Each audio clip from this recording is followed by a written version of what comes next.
Partie 98, citation 481. On raconte qu'un jour, Bayezid fit la prière sous la direction d'une personne qui lui demanda ensuite « Dis-moi, Bayezid, tu ne réclames rien à personne. Tu n'exerces aucune industrie. D'où tires-tu de quoi manger ?»« Attends un peu, répondit Bayezid. Je vais recommencer la prière. Et pourquoi ? Parce qu'il n'est pas permis de faire la prière avec un homme qui ne connaît pas le dispensateur de notre subsistance quotidienne. Farid ad-Din Attar, Tadhkirat al-Awliya, le mémorial des saints. 482. Celui qui expérimente le fikr avec l'extérieur seulement fatigue ses sens. Celui qui l'expérimente avec l'extérieur et l'intérieur obtiendra la paix.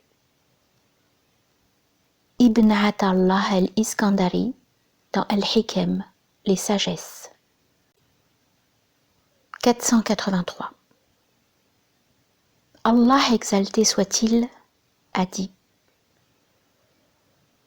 tout serviteur qui veut se rapprocher de moi ne se fait pas plus aimer de moi qu'en accomplissant seulement les actes de dévotion obligatoires.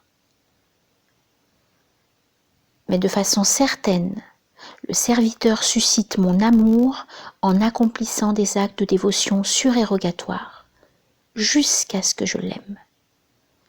Et lorsque je l'aime, je deviens l'oreille avec laquelle il entend, l'œil par lequel il voit, la langue avec laquelle il parle, la main avec laquelle il donne et les jambes avec lesquelles il marche. Lorsqu'il me prie, je lui réponds. Et lorsqu'il me demande une chose, je la lui donne. Hadith Qudsi. 484.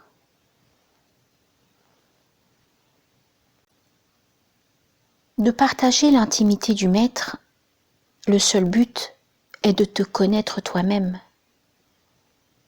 Comprendre le point, tel est le but de la sagesse et de la science. Les prophètes sont venus inviter les créatures à cela. Connaître le secret de l'unité, tel est le but de cet appel. Vois l'ouvrier qui, chaque jour, expose 100 000 sortes d'œuvres. Se montrer tel est pour lui le but de cet ouvrage. L'impiété et le péché n'ont d'autre sens que d'être le voile de la majesté.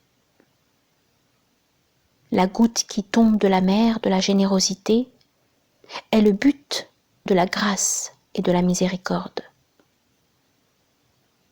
Qui connaît son âme atteint une richesse qui ne disparaît point. Niazi, sache que le sens de cette richesse est la pauvreté et ma gloire.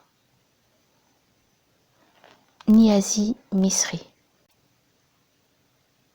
485. Je cherchais un remède à ma peine. Ma peine était mon remède. Je cherchais un indice de mon origine. Mon origine était l'indice. À droite et à gauche, j'ai regardé me disant que je verrais le visage de l'ami. Dehors, j'ai cherché. Il était l'âme au sein de cette âme. Je croyais être séparée. L'ami d'un côté, moi d'un autre. J'ai su que celui qui me voit et m'écoute était ce bien-aimé. Ne crois pas que ton affaire aboutira par le jeûne, la prière et le pèlerinage, l'ascète. Pour devenir un homme parfait, nécessaire est la gnose. D'où arrive ta route? Où se trouve ta demeure?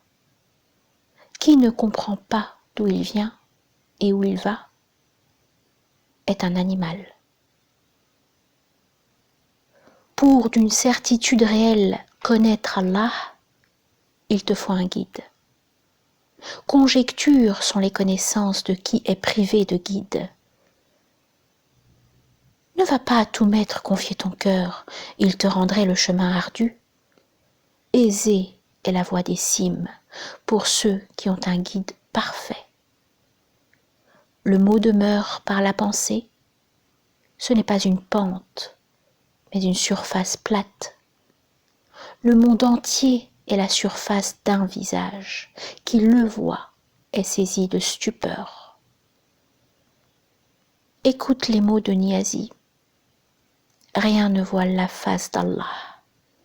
Il n'est pas une chose du réel qui ne soit cachée à qui n'a pas Dieu. Niazi Misri.